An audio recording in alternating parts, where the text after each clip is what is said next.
নরসিংদী রায়পুরায় দাবিকৃত চাঁদা না পেয়ে এক বৃদ্ধার বাড়িতে হামলা এবং লুটপাট চালিয়েছে ইউনিয়ন পরিষদের সদস্য কাজল মিয়া তার নেতৃত্বে সন্ত্রাসীরা। এ অভিযোগে একটি মামলা দায়ের করা হয়েছে নরসিংদীর রায়পুরা থানায়। মামলা নাম্বার 1129/2024।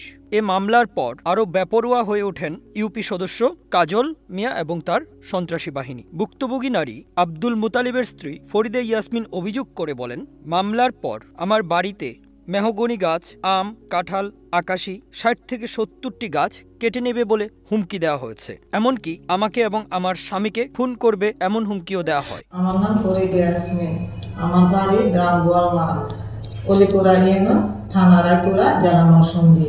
আমার গত 3 মাস আগে আমার বাড়িতে কাজল মেম্বার এবং হারুন সুরাব এবং তার দল সন্ত্রাস নিয়ে আমার বাড়িতে হামলা দেয়।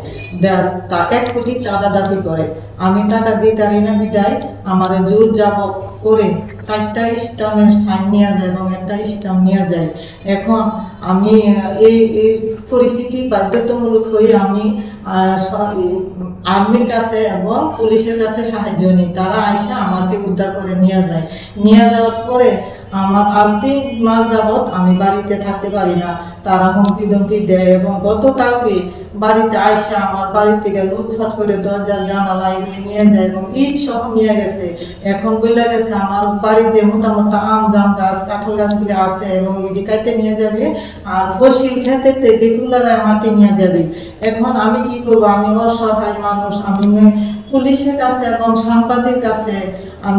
সাংবাদিকের কাছে খবর পাঠাইছি। পাঠানোর পরে সাংবাদিক দিয়া তদন্ত নিয়ে আসছে। এখন আমি থানার মধ্যে একটা অভিযোগ দিছি এবং সাংবাদিক কাছে অভিযোগ দিছি, আপনারা আমার সুস্থ একটা বিচার করে দেন যাতে আমার বাড়িতে আমি যাইতে পারি বা আমার জীবনযাপন করতে পারি। আমার তো আর মনে করেন কেউই নাই, আমি আমার স্বামী এবং আমি অসহায়। আমার এখন বাড়ি ছাড়া থাকতে পারি। আমরা যে কি অবস্থায় আছি একমাত্র আল্লাহ জানে, আমি জানি। আমাদের দুনিয়াতে আমার স্বামী একদম সরসতা, কেউ ক্ষতি করে নাই।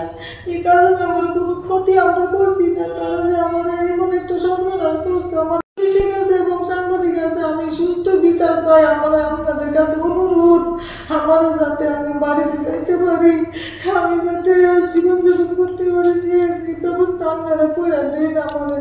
এ বিষয়ে ইউপি সদস্য কাজল মিয়া জানান, আমি একজন জনপ্রতিনিধি। ফরিদা ইয়াসমিনের বড় ছেলের নিকট মানুষ অনেক টাকা পাও না। জনপ্রতিনিধি হিসেবে এই সমস্যার সমাধানের লক্ষ্যে চেষ্টা করছি। রায়পুরা থানার উপপুলিশ পরিদর্শক মোজাম্মেল হক জানান, এই বিষয়ে একটি লিখিত অভিযোগ পেয়েছি। সুষ্ঠু তদন্তের মাধ্যমে আমি অতি দ্রুত আইনি পদক্ষেপ গ্রহণ করব।